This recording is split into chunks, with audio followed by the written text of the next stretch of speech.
Dear students, good afternoon. Myself, Dr. Ashish Garg, Associate Professor in Chemistry, SEAT, RN Ruia, Government College, Ramgarh Shekhawati, district Sikar, Rajasthan. बच्चों, BSc part first में हमने topic start किया हुआ है covalent bonds, और covalent bonds के अंदर मैं अब तक इस लिंक पर 10 लेक्चर्स अपलोड कर चुका हूं। बच्चों, this is the part 11th। ये थ्योरी मुझे बिगनिंग में आपको बताना चाहिए कि किस तरह से कोवेलेंट बॉन्ड को हम वेव मैकेनिक्स, एक फिजिक्स का पार्ट है, उसके हिसाब से हम इसे समझाते हैं। यहां पर यह टॉपिक आपके इस तरह से कोर्स में है कि संयोजकता बंध सिद्धांत से हाइड्रोजन मॉलिक्यूल का फॉर्मेशन। यह सवाल करीब करीब अप्रोक्सीमेट 2 से 2.5 नंबर का, क्योंकि आपका 6.5 मार्क्स का एक सवाल होता है, तो ये 2 से 2.5 नंबर का क्वेश्चन परीक्षा में पूछते हैं कि कोवेलेंट बॉन्ड थ्योरी में हाइड्रोजन मॉलिक्यूल को फॉर्मेशन एक्सप्लेन करिए। बच्चों, यहां पर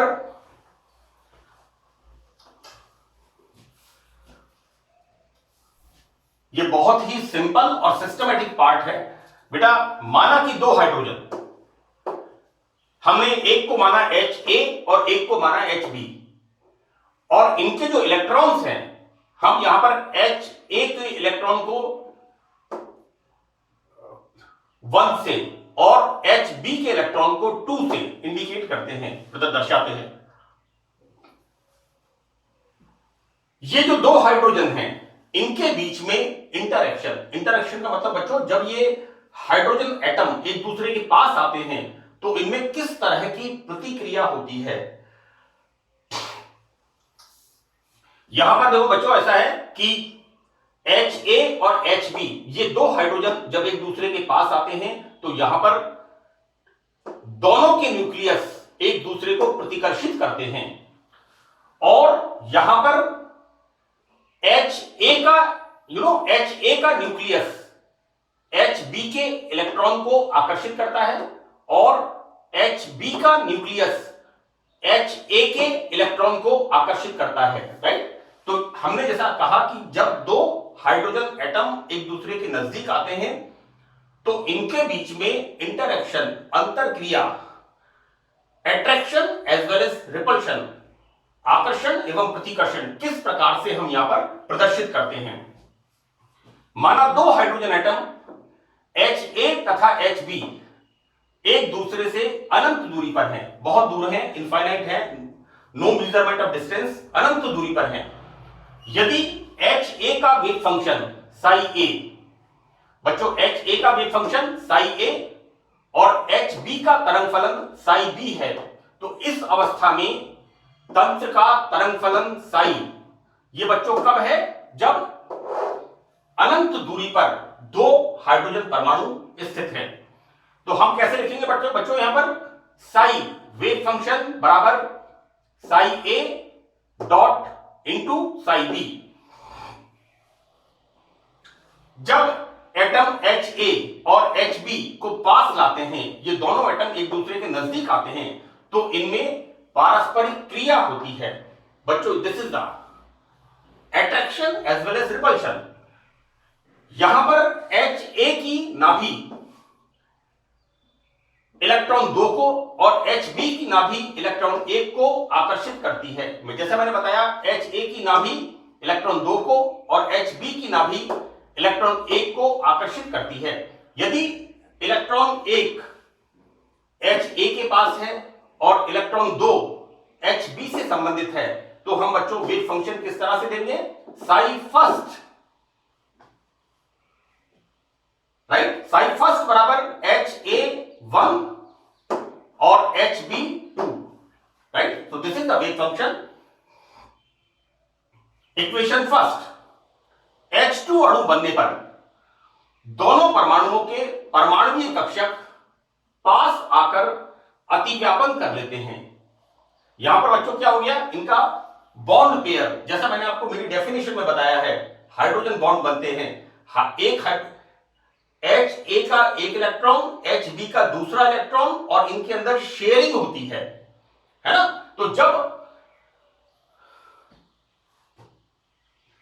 अणु बनता है H2 का, तो ये दोनों परमाणुओं के इलेक्ट्रॉन्स परमाणु कक्षा पास आकर के ओवरलैपिंग करते हैं, और इस अवस्था में यह पहचानना मुश्किल होता है कि HA का इलेक्ट्रॉन कौन सा है और HB का इलेक्ट्रॉन कौन सा है। बच्चों एक्चुअली क्या होता है कि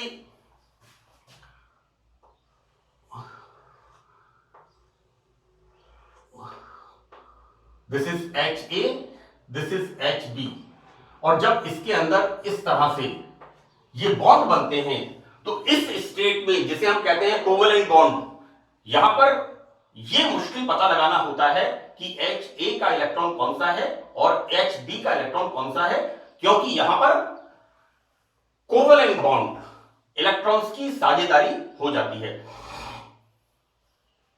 अतः इलेक्ट्रॉन्स दोनों हाइड्रोजन परमाणु HA और HB से समान रूप से बंधित हो जाते हैं। यहां पर इन दोनों इलेक्ट्रॉन्स पर HA और HB दोनों का समान अधिकार होता है, राइट। तो बच्चों यहां पर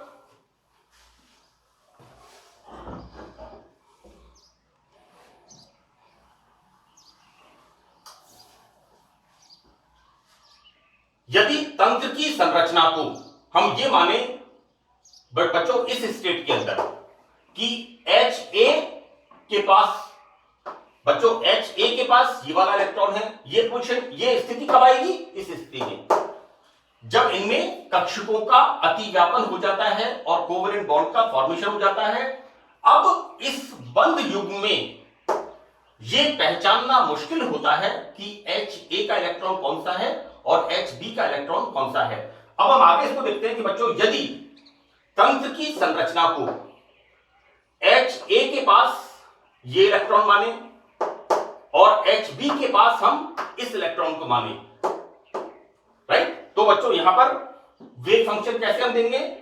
साई सेकंड बराबर Sai A2 and Sai B1। ये बच्चों स्थिति कब है?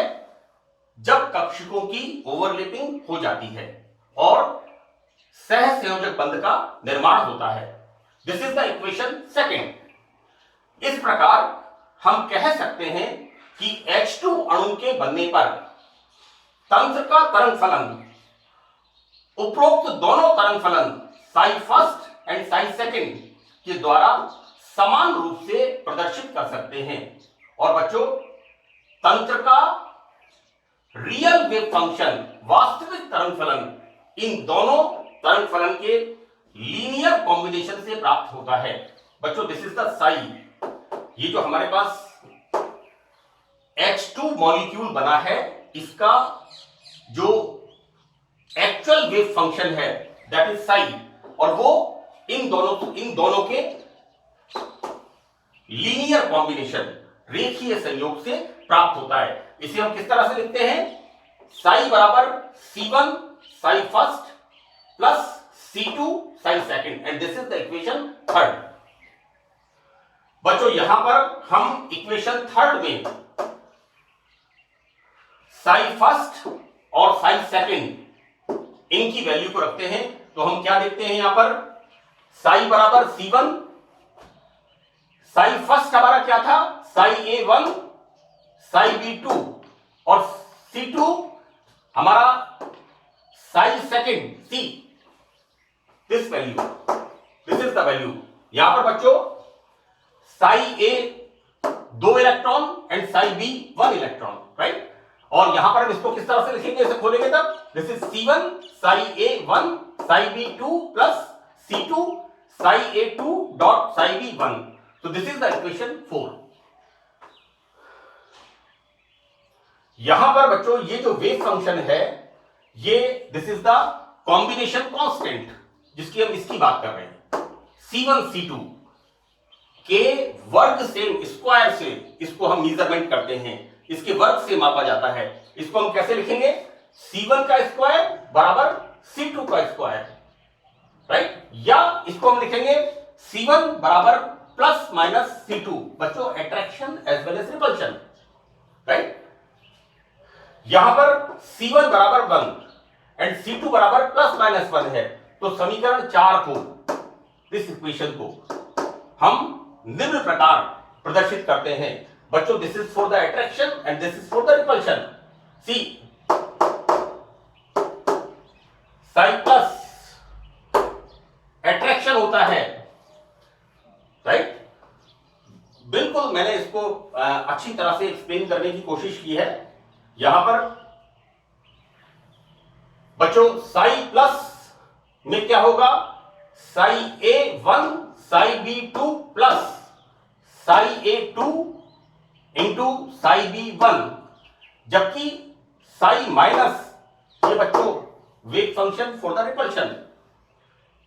इसमें हम क्या देखते हैं, साई प्लस सी, साई के अंदर दिस इज साई माइनस, है ना, ये बच्चों साई माइनस है, बराबर साई A1 साई B2, इसको बच्चों ये minus, and Sai A2 and Sai B1, this is equation 6, right. बच्चों यहां पर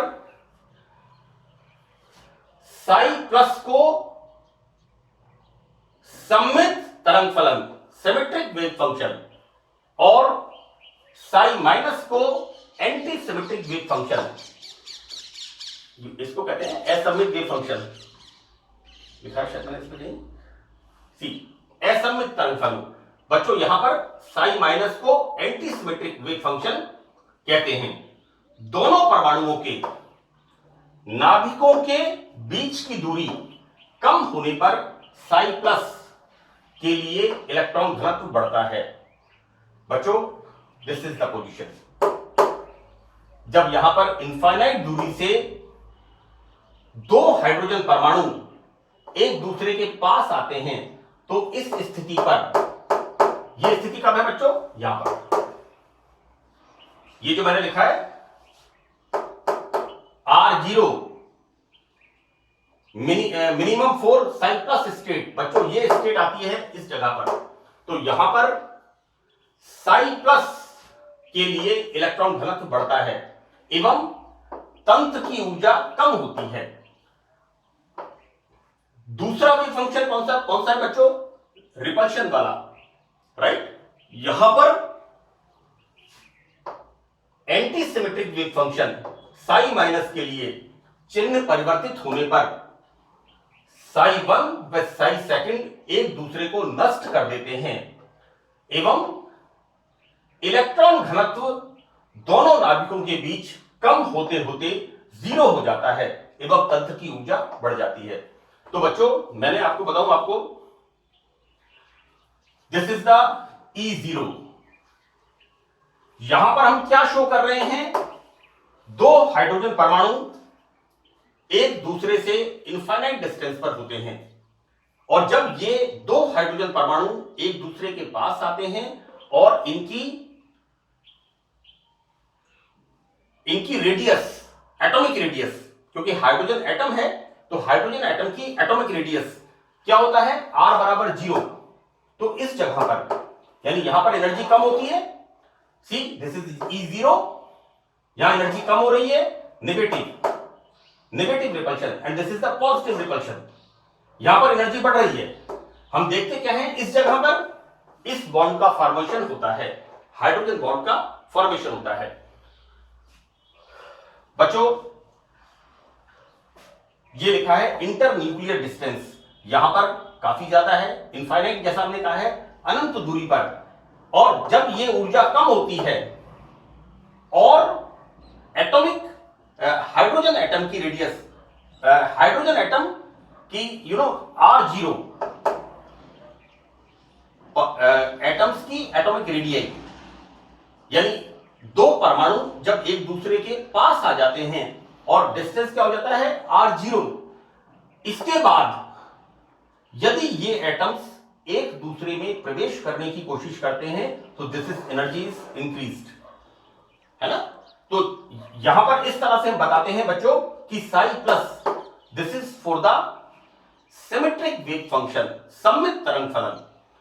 दूसरे केस में जब हम जिसे बात कर रहे हैं प्रतिकर्षण की ऊर्जा, राइट, यहां पर हम क्या देख रहे हैं बच्चों, यदि इलेक्ट्रॉन्स की स्पिन पैरेलल होती है, तो ऐसी स्थिति में एंटी सिमेट्रिक वेव फंक्शन या एसिमेट्रिक वेव फंक्शन, असममित तरंग फलन, तो this is the value of Sai minus. मैंने इसको दो ग्राफ से बताया है बच्चों, and this is the internuclear distance. एक बात मैं आपको और बता दूं बच्चों कि मैंने आयनिक बॉन्ड में लैटिस एनर्जी के ग्राफ को डिस्कस किया था, राइट। और लैटिस एनर्जी में हमने क्या देखा था कि दो आयन, हमने वहां पर सोडियम क्लोराइड की बात की थी और हमने वहां पर बात की थी M+X-। ये जब गैसियस स्टेट से एक दूसरे के पास आते हैं तो बिल्कुल यहां पर ये हमने देखा है कोवेलेंट बॉन्ड के लिए, लेकिन बिल्कुल इसी तरह का लैटिस एनर्जी का ग्राफ भी हमें प्राप्त होता है आयनिक बॉन्ड के अंदर। यानी दो आयंस एक दूसरे के पास आते हैं तो यहां ऐसी स्थिति पर क्या होता है, दोनों आयनों की, धनायन की और ऋणायन की, दोनों की रेडियस एक दूसरे को टच करती है, राइट। और उसके बाद हमने क्या देखा था कि U0 लैटिस एनर्जी का मान बढ़ने लग जाता है, राइट। तो बच्चों यहां पर दोनों तरह के बॉन्ड्स के अंदर मोरओवर हम अगर पोजीशन देखें कि अगर जो ग्राफ की सिचुएशन है, वक्र की सिचुएशन है ना, एनर्जी प्रोफाइल डायग्राम को अगर हम देखें तो दोनों का सिमिलर होता है।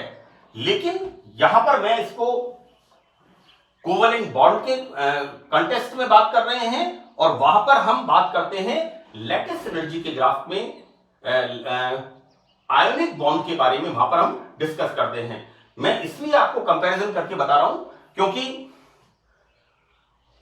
आपको इस बात का अंदाजा होना चाहिए कि जो बॉन्ड फॉर्मेशन हो रहे हैं बच्चों, है ना, बॉन्ड फॉर्मेशन हो रहे हैं स्टेबिलिटी के लिए, वहां पर प्रकार था आयनिक बॉन्ड, यहां पर प्रकार है कोवेलेंट बॉन्ड, और दोनों का पर्पस क्या है, ऑक्टेट रूल।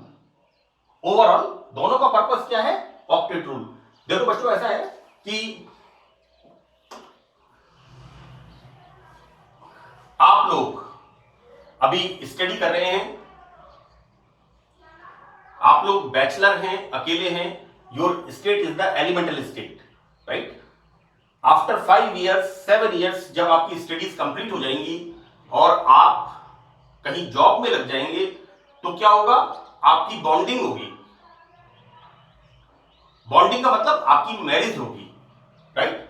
हम यहां पर केमिस्ट्री में जो तत्वों के बॉन्डिंग की बात करते हैं ये बिल्कुल इसी तरह से कोरिलेटेड है। जैसे आप लोग अभी सिंगल हैं, बैचलर हैं, स्टडी कर रहे हैं, you are in the elemental state, और जब आप आफ्टर 5 इयर्स 7 इयर्स 8 इयर्स जब आपकी जॉब लग जाएगी तो यू बिकम पेयर्ड, राइट, आपकी बॉन्डिंग होगी। अब बॉन्डिंग जब आपकी होगी, हम हमारे सोसाइटी में क्या देखते हैं, हिंदू रीति रिवाज, मुस्लिम रीति रिवाज, क्रिश्चियंस का अलग पैटर्न होता है, वो चर्च में शादी करने जाते हैं, लेकिन पर्पस वहां पर एक ही होता है कि दो एलिमेंट्स एक कंपाउंड बन जाए एंड दे बिकम स्टेबल, क्योंकि ऊर्जा उनकी कम हो जाती है and they lead the stable life. तो जो बॉन्डिंग का मकसद है, हम यहां पर केमिस्ट्री में जो बॉन्डिंग स्टडी करते हैं, चाहे वो आयनिक बॉन्ड्स हो, चाहे वो कोवेलेंट बॉन्ड्स हो, चाहे वो कोऑर्डिनेट बॉन्ड्स हो, मेटालिक बॉन्ड्स हो, वैन डर वाल्स फोर्सेस हो, हाइड्रोजन बॉन्ड्स हो, तो बॉन्ड्स का बेसिकली पर्पस होता है फॉर द स्टेबिलिटी, राइट। तो बच्चों यहां पर हम अभी तक दो प्रकार के बॉन्ड्स का हमने स्टडी की है। ये आपका कोवेलेंट बॉन्ड कंपाउंड, ये चैप्टर आपका कंप्लीट हो गया। मैं आपको एक बात और बताऊं बच्चों कि ऐसा मैं सोचता हूं कि हम जब वैन डर वाल्स फोर्सेस की बात करते हैं, ये आपका कोवेलेंट बॉन्ड कंप्लीट हो गया, मैंने आयनिक बॉन्ड कंप्लीट कर दिया, van der Waals forces complete कर दिया, हाइड्रोजन बॉन्ड कंप्लीट कर दिया, मेटालिक बॉन्ड्स भी कंप्लीट कर दिया, राइट। जब हम वैन डर वाल्स फोर्सेस की बात करते हैं, आपने कभी देखा है कि 3-4 तरह के जानवर हम देखते हैं अक्सर हमारे गांवों में, खेतों में भैंस, गाय, बकरी, भेड़ में 4 तरह की कैटेगरी है। आपने कभी नहीं देखा होगा कि सारे जानवर मिक्स होकर के भोजन कर रहे हो, चारा खा रहे हो। सारे जानवर आप देखेंगे, बकरियों का एक अलग झुंड होगा, भेड़ों का एक अलग झुंड होगा, भैंसों का एक अलग झुंड होगा। वो अपने आप डिफरेंशिएट हो जाते हैं बच्चों। तो एग्जैक्टली वंडरवॉल फोर्सेस को जब आप पढ़ोगे, आप देखिए, हम अपने शहर की बात करते हैं तो हमारे शहर में क्या होता है, मैं बच्चों कोई सोशल डिवीजन की बात नहीं कर रहा हूं, मैं सिर्फ आपको वंडरवॉल फोर्सेस समझा रहा हूं, है ना। सपोज करिए my name is Khan, my name is Khan, तो मैं क्या कोशिश करूंगा कि मैं ब्राह्मण्स के मोहल्ले में मकान नहीं बनाऊंगा। मैं कोशिश करूंगा, मेरी बॉन्डिंग होगी, अच्छा ये मेरे रिलीजन का आदमी है, एग्जैक्टली। तो it's a sort of hydrogen bonding. मैं विदेश में जाता हूं, राइट, हम बहुत सी पिक्चर्स में देखते हैं, हम विदेश में जाते हैं, और अगर हमें विदेश में, मैं राजस्थान का रहने वाला हूं और मेरे को कोई आंध्र प्रदेश का व्यक्ति मिल गया, बड़ी खुशी होती है, वी आर इंडियंस। थोड़ी देर बाद पता लगता है कि एक हरियाणा का आदमी मिल गया, अरे आपका स्टेट मेरा स्टेट लगा हुआ है। It's a sort of bonding, हमारा रिलीजन एक नहीं है, हमारा सिर्फ वी आर इंडियंस। फिर पता लगा कि राजस्थान स्टेट का, अरे अपन तो एक ही जगह के लोग हैं। फिर पता लगा कि झुंझुनू जिले का बंदा है, so we are very happy, you know. So it's a sort of bonding, जिसे हम कहते हैं वंडरवॉल फोर्सेस, राइट। तो बच्चों, यहां पर एलिमेंट्स के अंदर भी, अब मैंने आपको कई जगह बताया है सेकेंड ईयर के अंदर कि जहां पर रेयर एलिमेंट्स में बताया है कि रेयर एलिमेंट्स ऑलमोस्ट एक जगह, यह सब आपने 12th क्लास में पढ़ा है कि you know rare earth element, rare elements lanthanides और एक्टिनाइट्स प्रकृति में एक साथ पाए जाते हैं, है ना। तो ये जो बॉन्डिंग की बात करते हैं हम अलग अलग प्रकार के, तो this topic is very interesting. ये बच्चों, this matter I did my best. मेरे हिसाब से एक भी इसमें मार्क्स नहीं कटना चाहिए। What ever I right here, मैंने एक एक चीज का एक्सप्लेनेशन, प्रेजेंटेशन, मैंने I did my best so that मेरी ये आप लोगों के लिए ब्लेसिंग्स हैं, और मेरा ये आपसे रिक्वेस्ट है, आप खूब मेहनत करिए। सो दैट्स ऑल बच्चों, coordinate covalent bounds. Thank you.